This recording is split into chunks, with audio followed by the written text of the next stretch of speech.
बिस्मिल्लाहिर्रहमानिर्रहीम। अस्सलाम वालेकुम नाज़रीन, आप देख रहे हैं प्रोग्राम टॉप स्टोरी और मैं हूं आपकी मेज़बान फिजा रियाज। आज की टॉप स्टोरी हमारी खबर यह है कि महंगाई, हुकूमत बार बार दावा कर रही है कि पिछले एक महीने में हमने महंगाई के जिन को काबू कर लिया है और महंगाई के खिलाफ हुकूमत ने कमर कस ली है। और हुकूमती तर्जुमान सुबह से शाम तक ये कहते नजर आते हैं कि अब आवाम को सस्ती चीनी मिलेगी, सस्ता आटा मिलेगा, लेकिन सूरत हाल उसके बिल्कुल बरक्स नजर आती है। अदरक की कीमत बढ़ती जा रही है, अंडे की कीमत बढ़ती जा रही है और फार्मी अंडों की कीमत 200 तक पहुंच चुकी है। अभी तक आज की जो टॉप हेडलाइन बार बार खबरों में जेरे गर्दिश ये कर रही है कि अंडे जो कि आवाम को दस्तयाब होने चाहिए, डॉक्टर्स कहते हैं कि बच्चों की नशोनुमा के लिए बहुत जरूरी है।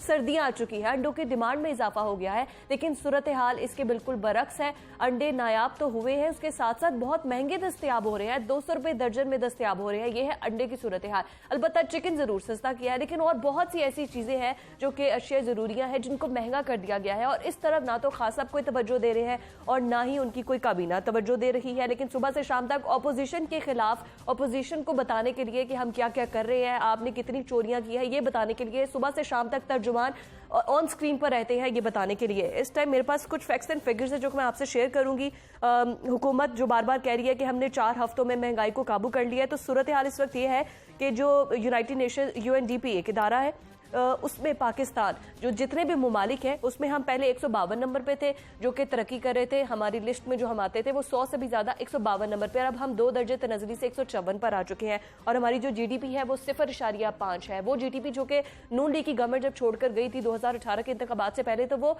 5.4% थी। अब हमारी हो चुकी है 0.5%।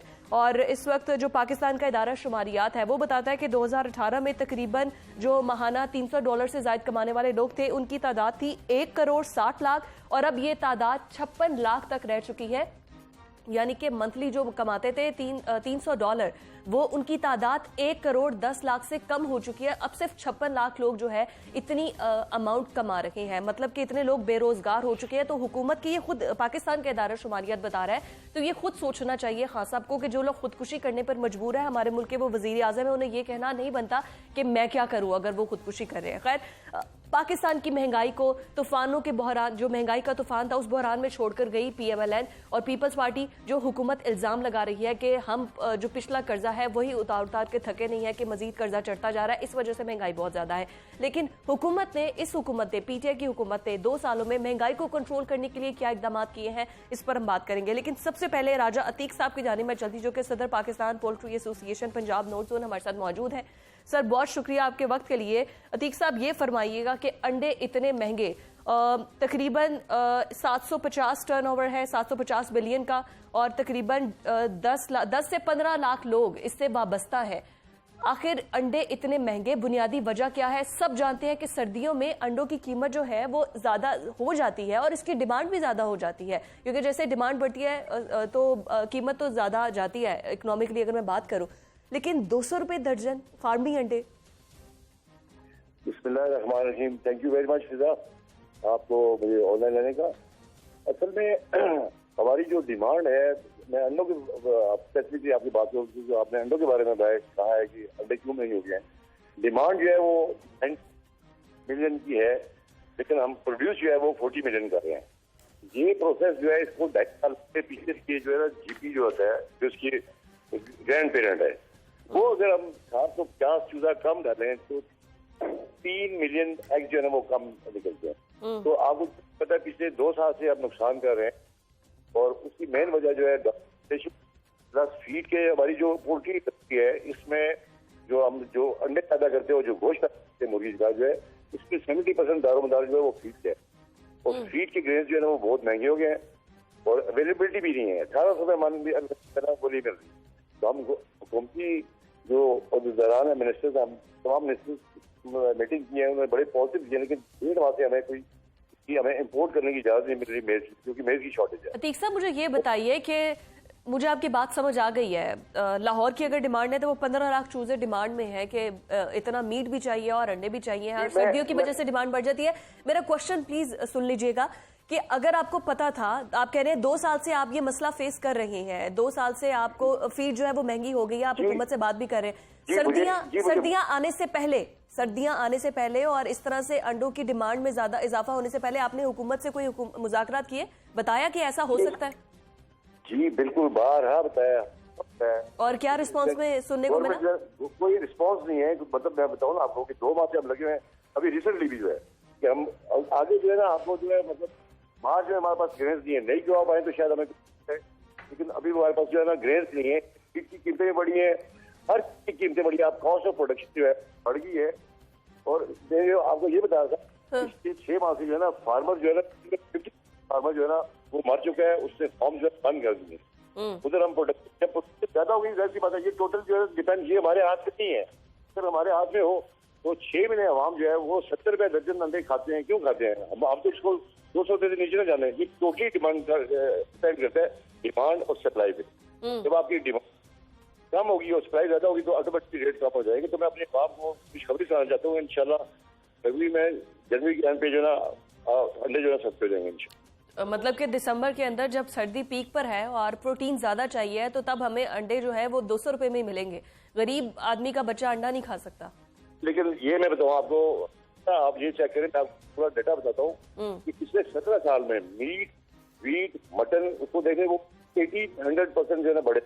जबकि हमारी पोल्ट्री इंडस्ट्री का जो चिकन है और अंडे हैं, ये टोटल जो है ना 450 जो है ना %। मुझे ये बताइए कि जनवरी में कितनी कीमत कम होगी? ये मैं आपको नहीं बता सकता हूँ। ये मैं आपको बिल्कुल नहीं बता सकता हूँ। अगर आपने खुशखबरी दी है आवाम को तो फिर पता तो चलना चाहिए। इंशाल्लाह मुझे उम्मीद है ये 200 रुपए से कम आगे शायद 170 पे आ जाएंगे इंशाल्लाह। 22 नवंबर को 172 रुपए दर्जन बिक रहे थे और अब दिसंबर में 22 दिसंबर को सिर्फ 1 महीने में ये 200 तक पहुंच गए हैं। मतलब जनवरी में दोबारा नवंबर में आ जाएंगे। जनवरी में आप कह रहे हैं नवंबर की कीमत पर आ जाएगा 170 रुपए। इंशाल्लाह बड़ी उम्मीद है, बड़ी उम्मीद है कि फार्मर जो है ये 2 महीने जो लगे हैं, जो फार्मर ने पैसे कमाए हैं, इसे फार्मर दोबारा उसको टैक्स पे मार्केट में आने की। तो अगर हमें गवर्नमेंट ये तंग न करे वो रेट फिक्स करने के चक्कर में, ये टोटली को फ्री छोड़ दें। ये पेरिशेबल आइटम है, ये टोटल डिमांड और सप्लाई पर डिपेंड करता है। जब हमारी हुकूमत हमारा साथ देगी, हमारी इंसेंटिव सुनेगी, टैक्स के रेट कम कर, जब हम कोई चीज मतलब ट्रेन अगर इम्पोर्ट ड्यूटियाँ खत्म करें, मिनिस्टर साहब ने तो हमें बड़ी, लेकिन उसका रिजल्ट निकल रहा है। वो आप भी सब, मैं भी सकता हूँ। मतलब ये लिंग अराउंड क्यों करते हैं मिनिस्टर से तक? आप उसको इजाजत देनी चाहिए। हम तो नहीं चाहते कोई फार्मर भी ना मरे, क्योंकि जो रेट हाई हुए हैं कि सिर्फ इस वजह से कि फार्मर जो है ना वो के साथ जो है ना वो लॉस करते हैं। राजा अतीक साहब, मुझे आपकी आवाज़ जो है वो ठीक तरीके से आ नहीं रही, लेकिन मेरा सवाल जो आपसे है, प्लीज़ काइंडली अगर आप अपनी जगह चेंज कर ले ताकि हमारे ऑडियंस को भी पता चल जाए आप क्या कह रहे हैं एग्जैक्टली। अभी आप सारे का सारा मलबा डाल रहे हैं हुकूमत पे कि हुकूमत ने जो फीड है उसको महंगा कर दिया है, उसकी वजह से इसको फ्री छोड़ दे, डिमांड एंड सप्लाई की गेम के अंदर इसको रहने दे, फिक्स प्राइस की तरफ ना आए। ये आई एम श्योर कि आपने ये तजावीज़ हुकूमत को भी कही होंगी, लेकिन इसके बावजूद फिर इसका मतलब है कि आप प्रेशर ग्रुप की तरह हुकूमत को ब्लैकमेल कर रहे हैं कि हम कीमतें बढ़ा देंगे अगर आप लोगों ने कम ना किया तो। आप देखे ना, कोरोना जो है वो तो हुकूमत को नहीं लाया था। इसमें बहुत सारे फैक्टर हैं। मतलब कोरोना भी इफेक्ट आया, डॉलर की रिफ्लेशन है। जो चीज हमें मतलब कल एक चीज $1 की थी वो आज $2 की है। तो अब वो मतलब देखिए ना, उसको जब आप कन्वर्ट करेंगे पाकिस्तानी रुपीज में तो वो डबल होती है उसकी प्राइस जो है। इस तरह आपकी पावर है, इलेक्ट्रिसिटी है, उसमें भी मतलब वो रेट बढ़ गया। जो गर्मियों में भी तो फीड इतने की मिलती होगी ना, गर्मियों में भी तो फीड महंगी मिलती होगी। जी नहीं, फीड का रेट महंगी नहीं, ये ग्रेन्स की अवेलेबिलिटी है। तो अभी क्योंकि क्रॉप्स भी पीछे कैसे बम्पर प्राइस है, तो अगर गवर्नमेंट ने या पहले कहते कि बम्पर प्राइस और एक्स्ट्रा पड़ हुई है तो अभी हमें ग्रेन्स नहीं मिल रहे। तो ये मतलब बहुत सारे फैक्टर है इसमें। मतलब कोरोना है, डॉलर की सिचुएशन है, प्लस जो है ना सर्दियां भी आ गई हैं और डिमांड ज्यादा है। तो मैंने मेजर फैक्टर जो है ना, जो आज 50% फार्मर जो है ना वो फॉर्म बंद करके घर में बैठा हुआ है।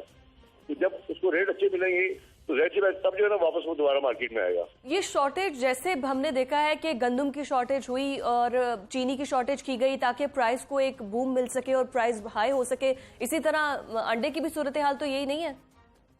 खुद बंद किए गए हैं 50% तक। आप जैसे खुद कह रहे हैं कि 50% तक पोल्ट्री फार्म्स बंद किए गए हैं, तो ये फार्म्स खुद ही तो बंद नहीं किए गए कि डिमांड बढ़ी हुई है अब कीमत भी बढ़ जाएगी?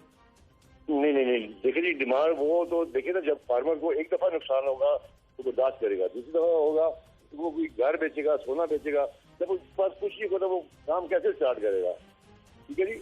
अब जब जो फार्मर रह चुके हैं ना वो अब पैसा बना रहे हैं तो दोबारा मार्केट को दोबारा आएंगे तो फिर प्रोडक्शन ज्यादा होगी। जब प्रोडक्शन ज्यादा होगी। मैं अतीक साहब आपकी बात को बिल्कुल समझ नहीं पा रही। कि अगर आपकी डिमांड बढ़ रही है, सर्दियां आ रही हैं, हर साल सर्दियां आती हैं और हर साल अंडों की जो डिमांड है वो बढ़ती है, ठीक है। अब इस वक्त सूरत हाल मुझे एग्जैक्टली प्रॉब्लम बताइए। आपने पहले फीड की बात की, आपने कह दिया जी फीड की बात ही नहीं है इसमें और बहुत से फैक्टर्स हैं, तो मुझे वो फैक्टर्स बताइए। फीड की बात है, फीड के रेट हाई हो जाते हैं। ठीक है, तो मैं यही बात कर रही हूँ कि फीड के रेट गर्मियों में भी तो हाई होते थे। जी, गर्मियों में हाई नहीं हुए, ये तो आपको पिछले जो है 6 माह में पहले रेट बढ़ा, सेवा था हमारा फीड का, पिछले 6 माह में हमारे तकरीबन 875 रुपए रेट बढ़ा है फीड का। और ये बहुत ज्यादा रेट है फीड बढ़ने का। क्यों रेट ये क्यों बढ़े हैं कि ग्रेन की अवेलेबिलिटी नहीं थी। ये सिर्फ 6 माह की मैं आपको बात बता रहा हूँ कि 875 बढ़े हैं, जबकि 2 साल में हमारा फीड का रेट जो है वो तकरीबन 250 से 300 बढ़ा था। सिर्फ 6 माह में हमारा 870 फीड का रेट बढ़ा है। ठीक है, और अभी रेट कम करने के लिए हुकूमत आपसे क्या डिमांड कर रही है? देखिए जी, हुकूमत कुछ भी नहीं कर सकती, आप जितना मर्जी जबरदस्ती करें, अगर माल प्रोड्यूस ही नहीं होगा तो गवर्नमेंट क्या करेगी या और कोई क्या करेगा? मतलब कि माल प्रोडक्शन में है ही नहीं। जी, मैं कह रहा हूँ तो प्रोडक्शन जो है ना वो कम है, डिमांड ज्यादा है। एक तो सर्दियाँ आगे इसमें और डबल डिमांड हो जाती है हमारी। तो जो हम प्रोड्यूस कर रहे थे पहले वो 17,500,000 जो है ना ये प्रोड्यूस कर रहे थे, एग जो है 17,500 मिलियन साल के अंडे हम प्रोड्यूस कर रहे हैं, वो कट डाउन होकर 50% हो गया है। और ऊपर से जो है डिमांड बढ़ गई है, डबल हो गई डिमांड। मैं बिल्कुल ठीक है, लेकिन अब इस कीमत को कम करने के लिए मैं आपसे ये पूछ रही हूँ, अब इस कीमत को कम करने के लिए हुकूमत ने कोई आपसे मुज़ाकरात किया या हुकूमत आपसे क्या डिमांड करती है कि भाई हमें वैसे ही महंगाई का बहुत बड़े तूफान के चैलेंज का सामना है, तो अब कम करने के लिए आप कुछ मदद करें हुकूमत की? देखिए जी, हम तो हुकूमत की ये मदद कर सकते हैं कि जब वो हमें इंसेंटिव देगी, टैक्सेस कम करेगी, हमें इम्पोर्ट की इजाजत है मैच की, तो प्रोडक्शन जो है ना फिर बढ़ेगी। जब प्रोडक्शन बढ़ेगी तो चला जो रेट जो है सारी चीजों कम हो जाएंगे। दूसरा मेन चीज कराची में, लाहौर में एसी जो डीसी जो है ना रेट फिक्स करने के चक्कर में ये रेट आप फिक्स जब करेंगे तो फार्मर डर जाएगा। मुझे क्या जरूरत है जो मैं इसको करूँ, जो हमारी जो कॉस्ट ऑफ प्रोडक्शन है उसके बिना तो कोई नहीं बेच सकता। हमने देख रहे हमने ये अंडा 70 रुपए भी दर्जन बेचा है, ये मुर्गी जो है 90 रुपए भी किलो बिकी है। तो अगर हम ये वाइड पोल्ट्री इंडस्ट्री है जो अपने कंज्यूमर को साल में 6 महीने या 5 महीने जो है सस्ती चीजें मिलेगी, करती है, ये हमारे बस में नहीं है, ये ऑटोमेटिकली होता है। बिल्कुल ठीक है राजा साहब, ये आपके बस की बात नहीं है। मैंने प्रोग्राम के शुरू में आपको इस वजह से लिया था कि पता चल जाए कि पोल्ट्री एसोसिएशन वालों को असल में मसले मसाइल क्या है। नदीम कुरैशी साहब मेरे साथ स्टूडियो में मौजूद है। पाकिस्तान तहरीक इंसाफ क्या कर रही है कुरैशी साहब? अंडे इतने महंगे, मुर्गी महंगी, गरीब आवाम क्या करे? वजीर आजम ने जो 22 साल जिद्दोजहद की इस वजह से की कि आवाम को अंडे सस्ते ना मिले। बिस्मिल्लाहिर्रहमानिर्रहीम। देखिए, मैं आपको एक अर्ज करूं, हम जब भी किसी चीज की मौजूदा सूरत को देखते हैं तो हमें माजी में जरूर जाना है। मैं आज भी इस बात का कायल हूं कि दुनिया में, और ये मैं कायल ना भी हूं, ये ग्राउंड रियलिटी है कि दुनिया में जो लोग, जो कौमें इस वक्त लीड कर रही हैं, उन्होंने अपने नेचुरल रिसोर्सेज को अपनी बैकबोन बनाया। बिल्कुल ठीक। पाकिस्तान पिछले 35 साल या 40 साल में कभी भी अपनी एग्रीकल्चर को ना वो इंपॉर्टेंस कोई गवर्नमेंट दे सकी जो देनी चाहिए थी, और आज ये सारी चीजें, लाइफ स्टॉक है, एग्रीकल्चर है, ये सारी फूड से रिलेटेड आइटम्स हैं। आज हम जिस प्रॉब्लम का शिकार है, हमने अभी भी अगर सही स्टेप्स ना लिए तो आने वाले दिनों में हमें और ज्यादा मसाइल का सामना करना पड़ेगा। पाकिस्तान कोई 4, 5, 10 मिलियन की आबादी का मुल्क नहीं है, 22 करोड़ से ज्यादा की आबादी का मुल्क है। और जिस तरह से पाकिस्तान में प्लैंड कहूंगा, एक ऐसी फर्टाइल सॉइल जो दुनिया की हर क्रॉप पैदा कर सकती है, दुनिया का हर फ्रूट पैदा कर सकती है, कभी किसी गवर्नमेंट की तरजीह नहीं रही। आज जो ये अनफॉर्चुनेटली पीटीआई की भी नहीं रही। देखिए पीटीआई जहां आप करने जा रही है, आप आने वाले दिनों में उसके असरात देखेंगे। अभी आपने देखा कि शुगर केन के फार्मर को किस तरह से प्रोटेक्ट किया गया, sugar cane control factory ordinance के जरिए किस तरह से उसकी कोशिश की गई कि गंदुम के फार्मर को पेमेंट टाइम पे मिले, शुगर केन के फार्मर को टाइम पर मिले। अब हम हाइब्रिड सीड के हवाले से काम करने जा रहे हैं। लाइव स्टॉक हमारी तरजीह में शामिल है। फिल वक्त जो चीजें, जिस तरह से महंगाई बढ़ी हुई है, तो चूंकि एक तो सीजन भी विंटर का है, डिमांड और सप्लाई का गैप भी बहुत सारी चीजों को असर डालता है। और कुरैशी साहब, जो राजा अतीक साहब बात कर रहे थे, वो ये कह रहे थे कि 2 साल में इतनी कीमत नहीं बढ़ी जितनी फीड जो मुर्गियों को दी जाती है फीड, उसकी कीमत पिछले 6 माह में इतना उसका इजाफा कर दिया गया है कि वो तकरीबन 50 से 60% तक उसकी फीड की कीमत बढ़ी है। इतना 2 सालों में इजाफा नहीं हुआ जितना ये 6 महीनों में आपने किया है। देखिए, तो इसमें फिर क्या किया जाए? महंगाई आपने ही की। मैं आपको अर्ज करूं, गवर्नमेंट ने इसका एक्शन लिया हुआ। कल आपने देखा होगा कि वजीर आला उस्मान बुज़दार साहब ने तकलीफ के बावजूद, चूंकि उनका कोरोना पॉजिटिव आया, इसके बावजूद उन्होंने कंस्ट्रक्शन इंडस्ट्री के हवाले से एक पूरी एक कमेटी बनाई, पूरा मैकेनिज्म बनाया कि वहां पर जिस तरह से रेट इंक्रीज हो रहे हैं उनको कंट्रोल किया जाए। मैं चूंकि पोल्ट्री से रिलेटेड बिजनेसमैन नहीं हूं, लेकिन जो मैंने सारा इसको ऑब्जर्व किया, कोरोना की वजह से, कोविड की वजह से जो 6-7 माह हालात डिस्टर्ब रहे, जो पोल्ट्री रिलेटेड बिजनेसमैन है उनको बड़े लॉसेस हुए। जब जो बर्ड उन्होंने अपने कंट्रोल शेड्स में डाला और जिस तरह से उसकी प्रोडक्शन हुई और फिर सेल पे इफेक्ट हुआ, इसी तरह से पिछले 2, 2.5, 3 माह में ये प्रोडक्शन एग्स की भी और पोल्ट्री की भी कम रही। इसकी वजह से ये असरात मुरतब हुए हैं। मैं समझता हूँ आने वाले दिनों में ये चीजें अंडर कंट्रोल आ जाएंगी। आने वाले दिनों में ये हम सुनते आ रहे हैं, खान साहब भी यही कह रहे हैं। खैर, सायरा अफजल तारड़ साहिबा ने हमें ज्वाइन किया है PMLN से। मैडम, बहुत शुक्रिया आपके वक्त के लिए। कुरैशी साहब भी यही फरमा रहे हैं कि आने वाले दिनों में असरात नजर आएंगे, बड़े अच्छे अच्छे फैसले किए जा रहे हैं। पहले हमें कोरोना की वजह से महंगाई का सामना करना पड़ा है। महंगाई तो कोरोना से पहले भी थी और महंगाई तो आपके दौर में भी थी। बहुत शुक्रिया जी। हम तो एक सिंपल सा यार्ड स्टिक आप मुझे बताएं कि जब कोरोना नहीं था तब क्या था। देखिए, ये जो रिजल्ट्स होते हैं ना, ये रातों रात नहीं आते। जब आप पॉलिसीज बनाते हैं, जब वजीर आजम खुद एडमिट कर रहे हैं कि 1 साल तो मैं मईशत की समझ ही नहीं आई, 1 साल समझ नहीं आई, अगले 6 महीने आप निकाल लें कि क्या किया आपने। मतलब आपने वो लोग जो कि इंपोर्ट किए हुए थे उनकी पॉलिसीज बनाई। और मैं आपको बताऊं, इकोनॉमी ठीक करने के चक्कर में, मैं कोई इनकी नीयत पे शक नहीं कर रही, इन्होंने वो फैसले किए कि पाकिस्तान का ना सिर्फ गरीब बल्कि मुतवस्सित तबके का आदमी पिस गया और रिजल्ट कुछ ना निकला। जो कुछ IMF और वर्ल्ड बैंक ने कहा ये करते गए। इन्होंने हर अपने वादे से ही मुनहरिफ हुए, लेकिन नतीजा कुछ नहीं निकला। आप यूटिलिटी बिल देख लें आप। अच्छा, मैं एक चीज बताऊं, इसमें जो एक मेन वजह जो मुझे नजर आई है जो कि होती है, एक होती है आपकी पॉलिसी ठीक नहीं है, दूसरी आपकी रेट ऑफ द गवर्नमेंट और गवर्नेंस ठीक नहीं है। देखिए, हुकूमत ने for example rate of government कैसे ठीक हो जब आपने IMF का एजेंडा लेकर चल रहा है? नहीं, आप मुझे बताएं, छोटी सी बात, जो एसीज है ना, ये या DC या डिस्ट्रिक्ट एडमिनिस्ट्रेशन रिस्पॉन्सिबल होती है आपकी प्राइस कंट्रोल की। जी, आप किसी जगह पे देख लें, ये पाकिस्तान की तारीख में पहली दफा हुआ है कि एक चीज की कीमत एक मार्केट में और है और अगली में और है। और इसकी कुछ 100 मिसालें मैं आपको दे सकती हूँ। मैं अपने जिले की आपको मिसाल, इन्होंने सहूलत बाजार लगाए, वो एक लुट बाजार से, वहाँ कुर्सियां लगी, वहाँ टेंट लगे, तस्वीरें खींची, ट्विटर पे डिशेज ने किया, और वहां पे आप देखें कोई गरीब आदमी को कोई रिलीफ मिला। यूटिलिटी स्टोर्स हमारे रमजान बाजार लगते थे, हमारी रिलीफ, लोग कहते हैं जी कि आटा शहबाज शरीफ ने सस्ता किया तो लोग मस्जिद पे आते थे। हमारी स्कीमों से अमीर आदमी ने चलो फायदा उठा लिया होगा, लेकिन गरीब को तो बेनिफिट हुआ।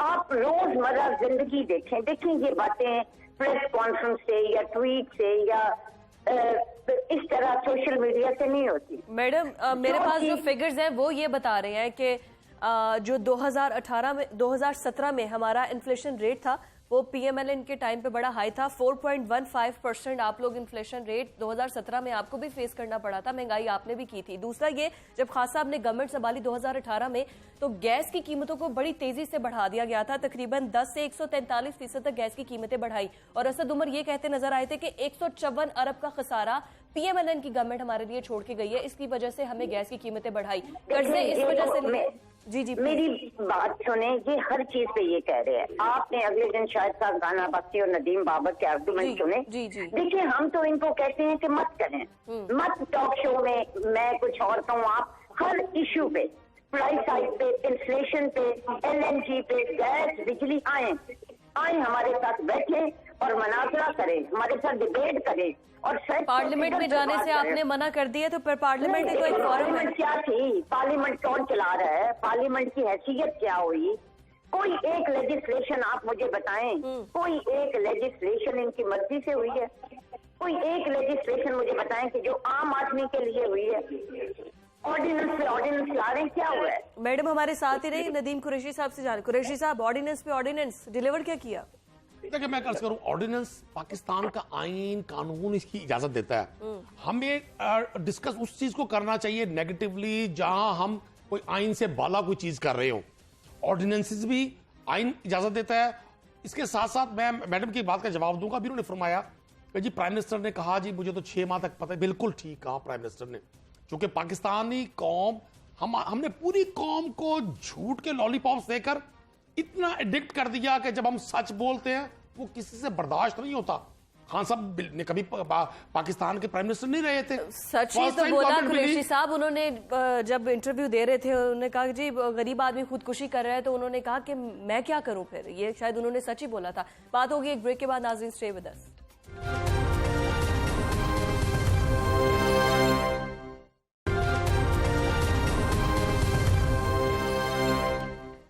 वेलकम बैक नाजरीन। ओवरऑल इन्फ्लेशन की बात हो रही है। कुरैशी साहब, मैं आपकी तरफ आती हूँ। ब्रेक पर जाने से पहले आप बात कर रहे थे कि आइंदा चंद आने वाले दिनों में आवाम को फर्क नजर आएगा।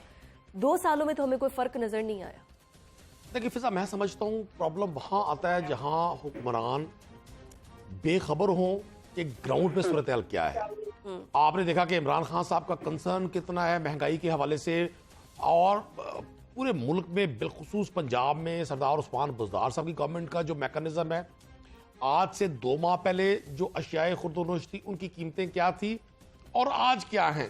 क्योंकि लेकिन 2 माह पहले कितनी थी वो भी तो देखें। अच्छा, मैं आपको एक अर्ज करूं, जब हमने एक डिबेट करनी है ना जी एक अच्छे कॉज के लिए, तो हमें बहुत सारी बातें ओन भी करनी है और बहुत सारी बातों का जवाब हमारे पास नहीं है। मैं आपको आज भी, मैं चूंकि आम आदमी का नुमाइंदा हूं, मैं यहाँ सिर्फ आपका वक्त जाया करने नहीं आया। मैं आज भी इस बात का कायल हूं कि गवर्नमेंट का जो मैकेनिज्म है वो बड़ी संजीदगी से, बड़ी ऑनेस्टी से आगे बढ़ रहा है और मुझे 100% यकीन है अगर ये कोविड वाला 6, 7, 8 माह, ये अल्लाह की ब्लेसिंग हुई है इस कौम पर कि पाकिस्तान में अल्लाह की रहमत से जो मैकेनिज्म गवर्नमेंट ने बनाया, हम उस फ्लेयर अप से बच गए जिसकी तवक्को की जा रही थी। मतलब अगर आपके इतने बड़े सूबे का चीफ मिनिस्टर मुराद अली शाह रोते हुए हाथ बांधकर ये कह रहा था कि जी आप लॉकडाउन कर दें, कौम मारी जाएगी, इमरान खान साहब ने उस वक्त जो स्टेप लिया, अगर खुदा ना खास तो उस वक्त स्ट्रिक्ट लॉकडाउन हो जाता तो फिजा हम बहुत ज्यादा प्रॉब्लम का शिकार हो जाते। आज पाकिस्तान की टेक्सटाइल इंडस्ट्री को जो बूस्ट मिला, पाकिस्तान में जिस तरह से ग्रेजुअली डॉलर का रेट नीचे जा रहा है, हमें इस बात को ओन करना चाहिए कि पाकिस्तान को हमेशा एडहॉकिज्म पर चलाया गया। बिल्कुल ठीक है। मैं मैडम की तरफ आती हूँ। मैडम, ये एडहॉकिज्म की तरफ इशारा कर रहे हैं कि उस तरह चलाया गया है और इजारादारी की तरह मुल्क को इस्तेमाल किया गया, जाती इजारादारी की तरह। हुकूमत आपकी थी 2018 में, बहरानों के हवाले से आप भी शिकार रहे थे, लेकिन इस तरह से गुमगू की कैफियत नहीं थी। लेकिन अब सारे का सारा मलबा पीटीआई की गवर्नमेंट आप पर डालती है, क्योंकि कर्जे आपने लिए, मुल्क को बहरानों में छोड़कर आप लोग गए, महंगे एग्रीमेंट जो है वो आपने साइन किए। देखिए मैं क्या कहूँ, मैं तो यकीन करें जब ये कहते हैं कि बाखबर है इमरान खान, उसको पता है ग्राउंड रियलिटीज का, नहीं पता। वो कहते हैं मुझे टीवी से पता चलता है, उनको नहीं पता कि एक आम आदमी की जिंदगी क्या है, क्योंकि वो उन्होंने हमेशा से वो उस तरह रहे ही नहीं उस आम आदमी के साथ। गुज़ार की तारीफ ये कर रहे हैं, इसका मैं क्या जवाब दे सकती हूँ। मतलब जो शख्स फैसले खुद नहीं कर सकता, इतने बड़े सूबे को आप इस्लामाबाद से चला रहे हैं। बदकिस्मती हमारी ये है कि पता नहीं किस चीज की सजा दे रही है। अब कहने को तो ये इतनी गलत बयानी मेरा दिल नहीं कर रहा, इतना झूठ बोलते हैं कि उसका हम क्या आर्ग्यूमेंट दें। हकायक आप लोगों के सामने है। आप टीवी पे आके जितना मर्जी कहें कि चीजें अच्छी हो रही हैं, चीजें बेहतर हो रही हैं, उनका ट्रिकल डाउन इफेक्ट कोई नहीं है। डॉलर की आप डॉलर नीचे आ रहा है तो डॉलर गया कहाँ पे था। मतलब खुद ये चीजों को इतना वर्स करते हैं और उसको बदतर सतह पे ले जाते हैं, और फिर जब उसमें 1-2 डिग्री या 1-2% बेहतरी आती है तो फिर उसकी कामयाबी को ये लोग क्लेम करते हैं। ये क्या है? ऑपोजिशन क्या कर रही है ये सारे मसले? ऑपोजिशन मैं आपको बताऊं, ऑपोजिशन भी अवाम की नुमाइंदा है। हम वो कर रहे हैं जो इस वक्त पाकिस्तान के अवाम चाह रहे हैं। कोविड में वो नहीं चाह रहे कि आप सड़कों पर आए मैडम। कोविड में नहीं, हम नहीं, देखिए नहीं, आपको मेरी एक आप जरा गौर से सुने कि हमारा इस वक्त स्टांस क्या है। हम कुछ 4 महीने बाद इमरान खान की तरह सड़कों पे नहीं आए। हमने पूरा साल 1.5 इनको दिया। हमने वो काम किए पाकिस्तान में कि जमहूरियत और अनारकी ना फैले, जो कि हमारी पार्टी की, हमारे बयानिए के खिलाफ था। हमने वो स्टेप्स भी लिए सिर्फ इसलिए कि गवर्नमेंट में या पाकिस्तान में कोई इंतशार ना फैले, इस नाअहल हुकूमत को टाइम मिले और ये स्मूथली चीजें करें। हमने तमाम इदारों में आमांगी के लिए वो काम किए, वो लेजिस्लेशन में साथ दिया कि जो हमारा दिल नहीं था, जो पार्टी की मेजॉरिटी नहीं चाहती थी, हमने जितना इनको सपोर्ट किया है। और at the end of the day लेकिन एक हद होती है, कुरैशी साहब सपोर्ट किया गया आपको अपोजिशन की जानिब से? देखिए सारा साहब जो ना वो सीनियर पॉलिटिशियन है, मैं इनकी जात के हवाले से, इनकी राय के हवाले से मुझे जाती एहतराम जरूर रहेगा, लेकिन मैं बड़ा हैरान होता हूं उस वक्त कि जब ये इमरान खान पर वो इल्जामात लगाते हैं जो इनकी लीडरशिप के ऊपर सर्टिफाइड हुए हैं। मतलब मरीम नवाज साहब आप लीड कर रही हैं पीएमएलएन को, ये क्वेश्चन मैं आम आदमी कैसे से पूछता हूं। उन्होंने मीडिया पर बैठकर कहा कि लंदन तो क्या मेरी पाकिस्तान में भी कोई प्रॉपर्टी नहीं है। लेकिन अभी मैडम मेरी सुन लेना, मैं कर्ज करूं, उन्होंने महंगाई की बात की है, आप भी महंगाई अगर हमें लॉन्ग टर्म बात पर जाना है तो हम सारे पॉलिटिशियन मैं समझता हूं इस बात के जिम्मेदार है, और बिलखुसूस उनकी जिम्मेदारी ज्यादा बनती है जो ज्यादा अरसे इक़्तिदार पर रहे, जो डिसीजन मेकर थे, जिनको आज भी दावा है बहुत ज्यादा इंटेलेक्चुअल होने का, बड़ा कॉम्पिटेंट होने का, बड़ा माहिर मुआशियात होने का। कौम क्वेश्चन करती है कि आपके इक़्तिदार में आपकी फैमिलीज के असासे तो बिलियंस में चले गए, और नेशनल एसेट्स डाउन क्यों हुए? आप कोई आप समेत सारा सब कोई एक बात बता सकती है कि इमरान खान साहब का कोई वेस्टेड इंटरेस्ट है? इमरान खान साहब ने कुछ शुगर मिल बना ली है। मैं पहले भी ये बात कर रही थी, मैडम आप बात कीजिए। मैं ये नहीं कह रही कि इमरान खान की क्या जायदाद है क्या नहीं है। अभी बनी गाला का आजकल जो स्कैंडल चल रहा है वो आपके सामने है। इस वक्त एक चीज जो साबित हो गई है वो ये है कि इमरान खान या पीटीआई जिस नैरेटिव के साथ जितने दूध के धुले हुए ये आए थे ना, वो चीज अब नहीं रही। ठीक है, अब मसला क्या है? मसला ये है कि हम कहते हैं चना, वो कहते हैं वो क्या मुहावरा है कि जवाब पता नहीं आटा और सवाल आटा जवाब चना। हम कहते हैं सवाल गंदम जवाब चना। हाँ, हम कहते हैं कि आप बताएं कि ये महंगाई क्यों हुई, ये कहते हैं मैं नाम नहीं दूंगा। हम कहते हैं कि आप बताएं कि एक आम आदमी की जिंदगी कैसे बेहतर हुई, ये कहते हैं मरियम नवाज ने झूठ बोला।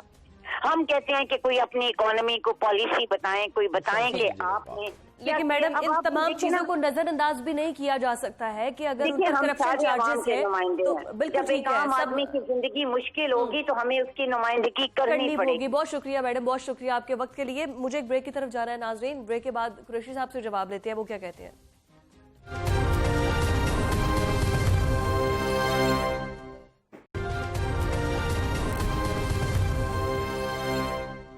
वेलकम बैक नाजरीन। बात हो रही है इन्फ्लेशन पर, जिसका रेट जो है पाकिस्तान के अंदर बढ़ता ही जा रहा है। कुरैशी साहब, खान साहब तो खुद कहते थे अब जितने महंगे अंडे हो चुके हैं और ग़िज़ाई किल्लत का शिकार पाकिस्तान एक मुल्क है, और तकरीबन जो वर्ल्ड हेल्थ ऑर्गेनाइजेशन है वो कहती है कि 27 ग्राम हिवानी प्रोटीन हमें चाहिए है और हमें सिर्फ नसीब हो रहा है 17 ग्राम। फिजा मैं आपको फिर अर्ज कर दूं, कोविड की वजह से इंटरनेशनली बहुत सारी चीज़ें जो इम्पोर्ट हुआ करती थी पाकिस्तान में, जो पोल्ट्री फीड में यूज़ हुआ करती थी, बहुत सारी मेडिसिन में यूज हुआ करती थी, इस बहरान में बहुत बड़ा हाथ पूरी दुनिया के लिए, पाकिस्तान के लिए नहीं पूरी दुनिया के लिए उस रॉ मटेरियल का है जो मुल्क इंपोर्ट करते हैं। क्योंकि अब हम इस परेशानी में जरूर हैं, लेकिन मुझे 100% यकीन है कि हम इसको रिकवर कर लेंगे। आप देखिए प्राइम मिनिस्टर 5 साल थे जिनमें से 2.5 साल गुजर गए, बाकी रह गए 2.5 साल। अल्लाह ना करे अगर 1 साल और कोरोना ना जाए, जैसे बरतानिया के अंदर एक नई वेव आई है, तो आप 5 साल के बाद यही कहेंगे कि कोरोना की वजह से हम कुछ डिलीवर नहीं कर सके? देखिए पाकिस्तान में एक डेमोक्रेटिक सिस्टम है। पाकिस्तान का आइन लोगों को हर 5 साल के बाद वोट का हक देता है। ठीक है। मैं एक पॉलिटिकल वर्कर हूं, मैं आज भी इस बात को मद्देनजर रखता हूं कि किसी शख्स की अगर ऑनेस्टी को चैलेंज नहीं किया जा सकता, किसी शख्स की कमिटमेंट और उसकी हुब्बुल वतनी पर अगर कोई उंगली नहीं उठाई जा सकती, तो फिर अगर रिजल्ट डिस्टर्ब है तो उसकी और बहुत सारी वजूहात हैं।